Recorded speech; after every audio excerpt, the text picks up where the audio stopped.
Hello, ഇപ്പോൾ സമയം 10:36 കേട്ടോ, രാത്രിയാണ്. ഞങ്ങളൊരു 11 മണിയുടെ ഷോ ബുക്ക് ചെയ്തിട്ട് പോകാൻ നിന്നപ്പോഴുണ്ട് നല്ല മഴ. പിന്നെ ഞാനും മമ്മിയും ഒറ്റയ്ക്കാണ് പോകുന്നത്. പിന്നെ ഞങ്ങൾ മഴയത്തൊന്നും പോകണ്ട, നമുക്ക് നനഞ്ഞൊന്നും പോകണ്ട, തിയേറ്ററിൽ ഊബർ എടുത്തിട്ട് പോകാമെന്ന് വിചാരിച്ചിട്ട് നമ്മളൊരു ഓട്ടോ വിളിച്ചു. ഇതാ നമ്മൾ തിയേറ്ററിലെത്തി. നമ്മൾ പോയത്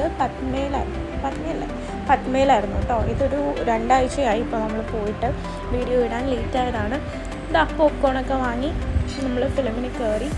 നല്ല ഫിലിമായിരുന്നു കേട്ടോ, എനിക്കിഷ്ടമായി. അത്യാവശ്യം ത്രില്ലിംഗ് ആയിട്ടുള്ള ഒരു ട്വിസ്റ്റൊക്കെ ഉള്ളൊരു മൂവിയാണ്. പാതിരാത്രിയായിരുന്നു സിനിമ. അപ്പം നിങ്ങൾ ഇറങ്ങുമ്പോൾ ഇത് വെള്ളപ്പൊക്കം, നല്ല മഴയായിരുന്നു. ഞാൻ പോപ്കോൺ വാങ്ങിക്കാൻ ഇറങ്ങിയപ്പോൾ കണ്ടായിരുന്നു നല്ല മഴ പെയ്യുന്നത്. പക്ഷെ ഇത്രയും ഇത്രയും ഒരു വെള്ളപ്പൊക്കത്തിൻ്റെ എഫക്റ്റ് ഉണ്ടാവും നമ്മൾ ഇറങ്ങുമ്പോൾ എന്ന് വിചാരിച്ചില്ല. ഭാഗ്യം നമ്മൾ വണ്ടി കൊണ്ടുവരാനത്, അല്ലെങ്കിൽ പെട്ടുപോയാണ്. വണ്ടി കൊണ്ടുവന്നവരൊക്കെ ചരിച്ചും അതിൽ നിന്നൊക്കെ വെള്ളം കളഞ്ഞ് പയ്യെ സ്റ്റാർട്ടാക്കി കഷ്ടപ്പെട്ട് വരുന്നുണ്ടായിരുന്നു. പിന്നെ ഞങ്ങൾ റിട്ടേൺ ഒരു ഊബറൊക്കെ എടുത്തിട്ട് നമ്മൾ നേരെ വീട്ടിൽ പോയി. നല്ല മഴയായിരുന്നു കേട്ടോ. നമ്മൾ ഇത്രയും പ്രതീക്ഷിച്ചില്ല. ഞാൻ ഇത്രയും വെള്ളത്തിൽ കൂടെ കൊച്ചി കൂടെ ഇങ്ങനെ ട്രാവൽ ചെയ്യേണ്ട അവസ്ഥ എനിക്ക് വന്നിട്ടില്ല. ആ ഫിലിമൊക്കെ ഇഷ്ടമായി. ഞങ്ങൾ ഹാപ്പിയായിട്ട് വീട്ടിലെത്തി.